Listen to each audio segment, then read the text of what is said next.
e afirmando, irmão, aleluia, a escolha do secreto ainda é o primeiro caminho para o sucesso e para a vitória, porque enquanto o diabo ele tenta envergonhar no público, o Senhor está livrando no secreto. Enquanto o inimigo está tentando atrapalhar os teus negócios, aleluia, colocar angústia e dizer que vai dar tudo errado, o Espírito Santo está contemplando e vendo. Não, essa aqui ninguém toca. Esse aqui ninguém toca. Sabe por quê? Porque eu tenho visto os dias do secreto que tu tem tido comigo. E às vezes, irmãos, tem âmbitos da nossa vida que nós precisamos entender que toda a caminhada de qualquer pessoa nesta terra, ela vai ter sempre um paralelo com a vida espiritual. E o maior exemplo é esse, né? Que a gente pode perceber, irmãos, que hoje a medicina, ela inventou vários aparelhos para ter diagnóstico de doenças, aparelho de raio-x, de todas essas ferramentas que hoje a ciência tem, louvado seja Deus, para trazer diagnóstico da saúde das pessoas. Mas existe uma coisa ainda no reino espiritual que não foi inventado o aparelho humano, irmãos. Ainda foi o aparelho para distinguir como é que está a alma do ser humano, para saber como é que está o ânimo de determinada pessoa. Sabe por quê? Porque o único aparelho existente nesta terra, irmãos, e foi pela bondade do Senhor através de promessa, é o Espírito Santo. Se chama Espírito Santo, que Ele conhece. Quando tu está preocupado, quando tu está angustiado, Ele te analisa todo o esforço que muitas vezes você faz para o Senhor, tudo aquilo que tu faz no secreto, louvado seja Deus. Eu continuo dizendo e afirmando, irmão, aleluia, a escolha do secreto ainda é o primeiro caminho para o sucesso e para a vitória, porque enquanto o diabo ele tenta envergonhar no público, o Senhor está livrando no secreto. Enquanto o inimigo está tentando atrapalhar os teus negócios, aleluia, colocar angústia e dizer que vai dar tudo errado, o Espírito Santo está contemplando e vendo. Não, essa aqui ninguém toca. Esse aqui ninguém toca. Sabe por quê? Porque eu tenho visto os dias do secreto que tu tem tido comigo. E todas as vezes que o inimigo ele tenta envergonhar, e nós estávamos falando aqui, eu voltei agora a trabalhar, terça-feira eu voltei de férias, e eu tive duas notícias, irmãos.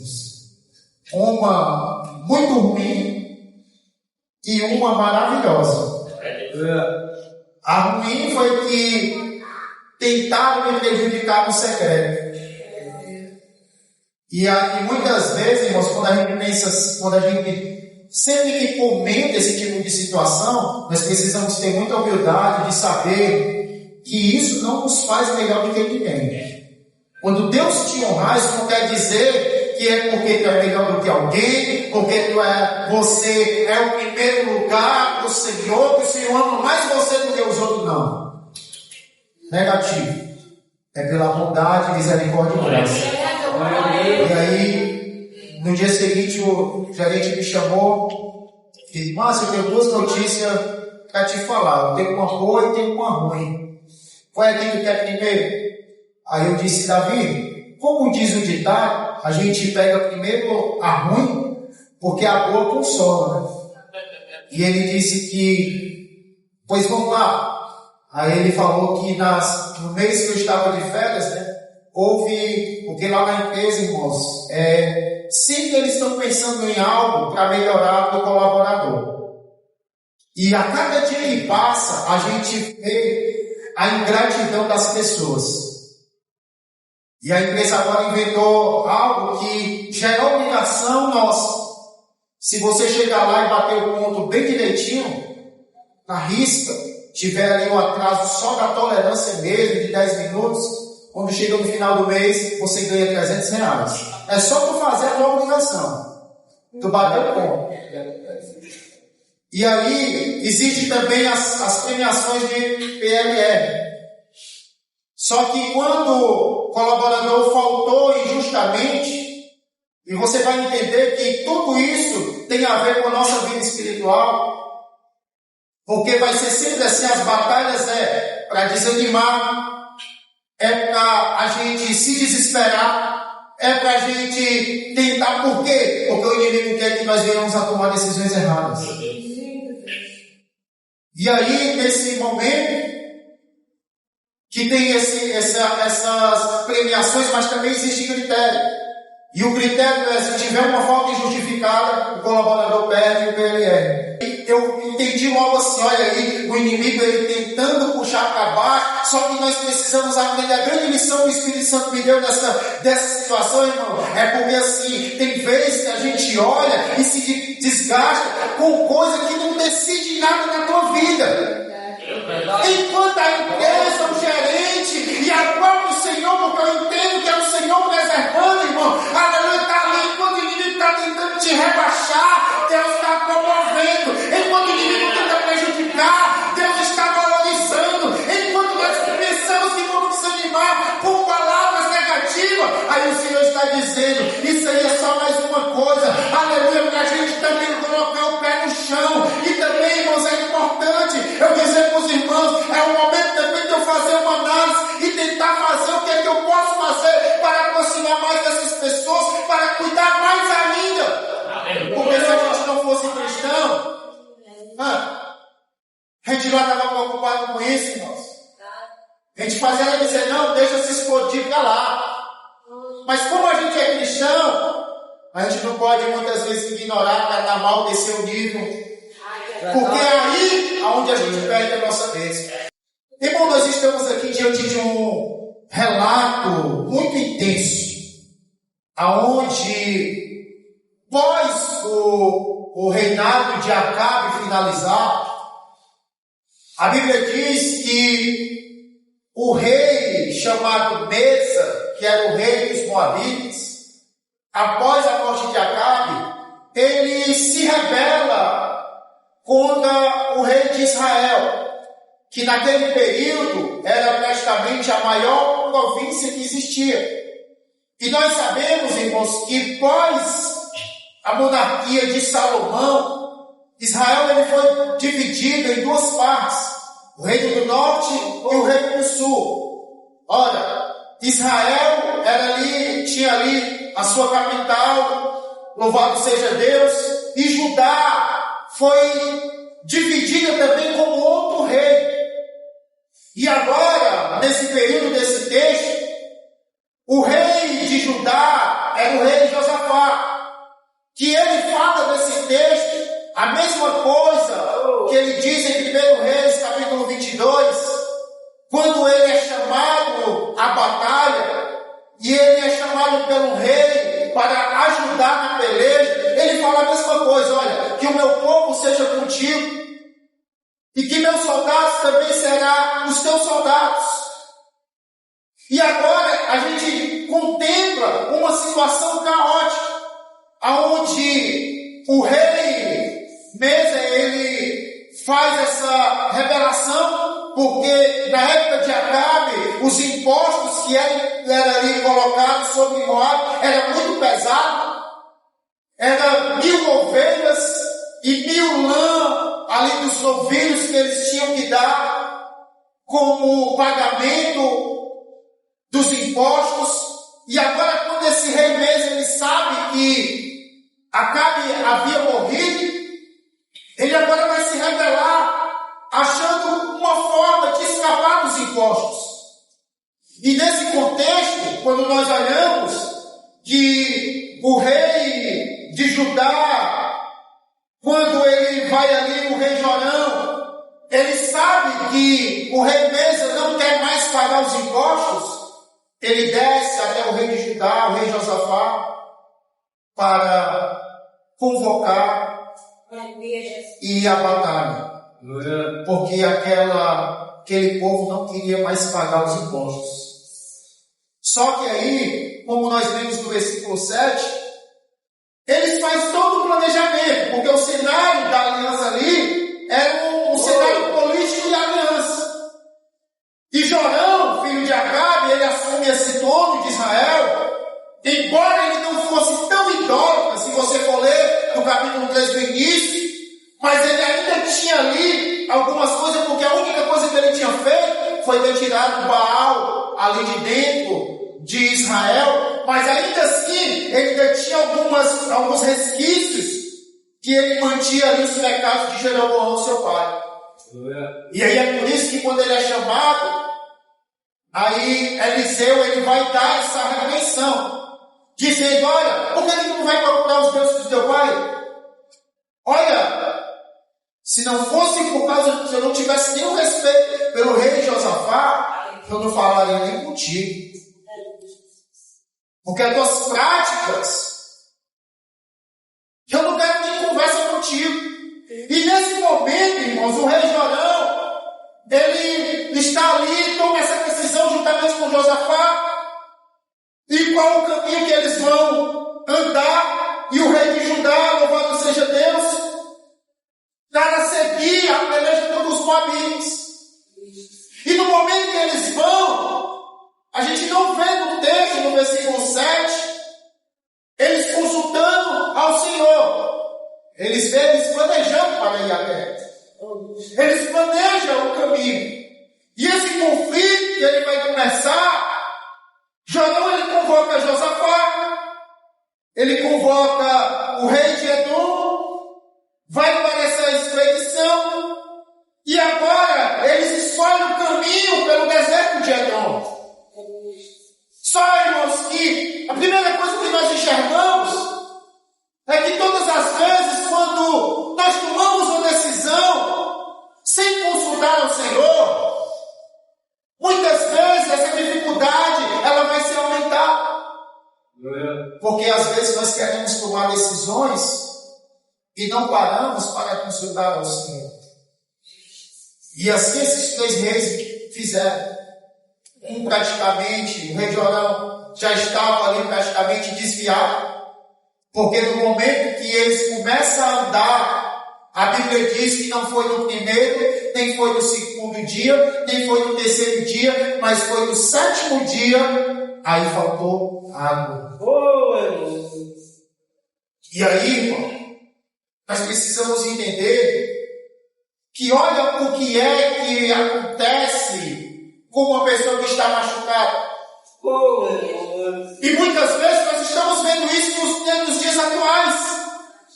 As pessoas pensam que servir a Deus, ou muitas vezes quando vamos orar, a gente percebe que a oração é para mudar a Deus, mas a oração nunca vai mudar a Deus, a oração é para mudar nós mesmos.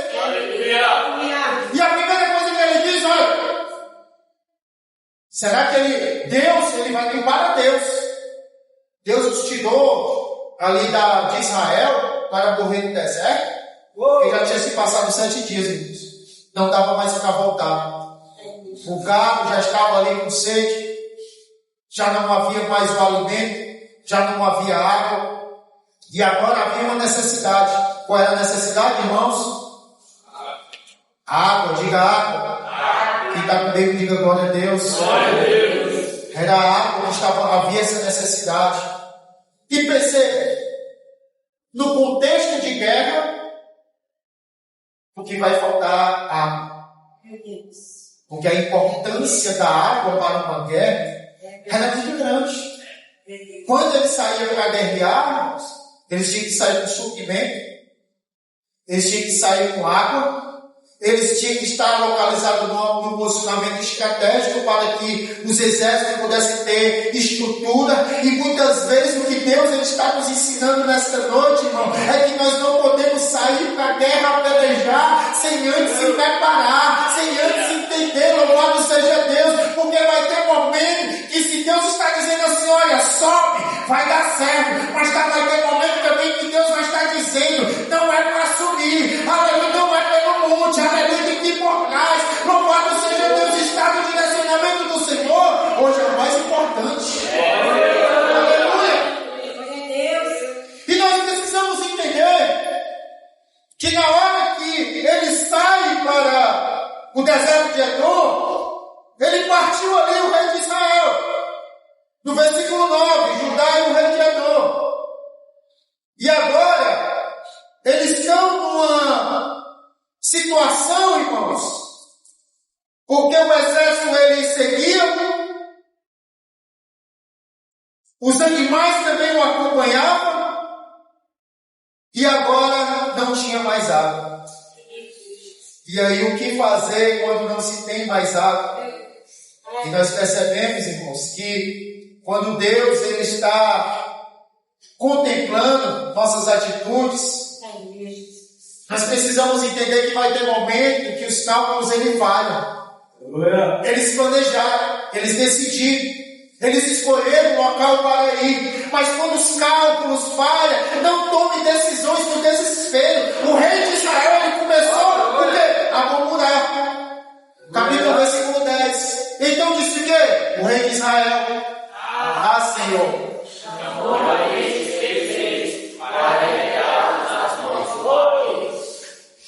ele colocou a culpa em Deus e disse que Deus havia armado tudo aquilo para matá-los. E quantas vezes a gente se depara com pessoas, irmãos, magoadinhos com Deus. Aleluia, nós pegamos pessoas que, por que Deus não fez isso? Por que Deus deixa alguém morrer de fome? Por que isso acontece? Por que o mal assola? Louvado seja Deus. Irmão, para tudo isso, aleluia, Deus ele ainda está no controle. Ele sabe, muitas vezes, o que acontece na nossa vida, irmãos, não é culpa de Deus, nem nunca vai ser, porque Ele sabe todas as coisas, irmão, acontecem muitas vezes, é por causa das nossas atitudes. Mas fica tranquilo, diga para a pessoa que está ao seu lado, diga, fique tranquilo, porque existe alguém que pode tomar outra atitude. Existe alguém, aleluia, que está conectado com o céu. Aleluia, existe alguém que ainda depende de uma palavra. Existe alguém ainda que é guiado por Deus. Existe ainda joelhos que se dobram. Existe ainda pessoas que estão dizendo: Senhor, é para me casar, Senhor, é para me permanecer. Aleluia, e o Senhor ainda responde. Aleluia, porque tem momentos que o Senhor ele vai colocar em situações, irmão, que é para eu e você ser forjado, é para eu e você ser passado pelo fogo, para entender que há um Deus que controla toda a circunstância. Aleluia! Mas Josafá ele teve outra atitude no versículo 11. Ele vai dizer: não há aqui algum profeta do Senhor para que consultemos o Senhor por ele. Aleluia! Ele vai dizer: não, Jorã, não tem profeta aqui, a gente saiu, a gente planejou, a gente fez aqui um plano. E aí se levanta Josafá, irmão. E nós temos que ser o Josafá dessa geração. Nós temos que ser aqueles que ainda dependem do Senhor, porque o problema nosso, irmãos, é muitas vezes querer colocar os pés pelas mãos, as mãos pelos pés, aleluia, colocar os bois na frente da carroça e não consultamos ao Senhor. E o nosso Deus ele ainda responde, amém? O nosso Deus ainda responde. Aleluia, pastor, mas eu não tenho ouvido Deus falar. Aleluia, pois sabe o coração. Pastor, como é que abre o coração? Todo mundo fala do coração. Meu querido, fica quieto, minha querida, tenha calma, porque no silêncio da tua consciência, Deus ainda se manifesta. E a maior forma de você ver Deus fazendo isso, aleluia, é quando você tem inclinação para o espiritual, inclinação para fazer o que é certo. É o primeiro, aleluia, direcionamento que Deus está falando da tua consciência.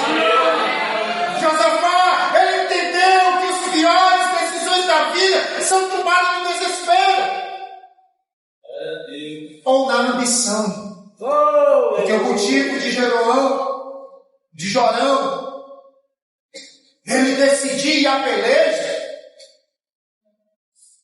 foi porque quando ele parou de pagar, o rei Messi parou de pagar os impostos. E logo, veja, eles vão sair para uma peleja, planejaram tudo, irmãos. Mas quando chegou no 7º dia, acabou a água, acabou a providência. Acabou ali, praticamente o desespero tomou conta, porque agora para voltar estava longe, para continuar não tinha mais força. Aleluia! Mas o Senhor quer te falar algo da parte de Deus. Ei, o nosso Deus, ele nunca vai ser pego, irmão, de surpresa. O nosso Deus, ele nunca vai pensar: pastor, mas eu tomei uma decisão errada, pastor, eu sei que o causador desse mal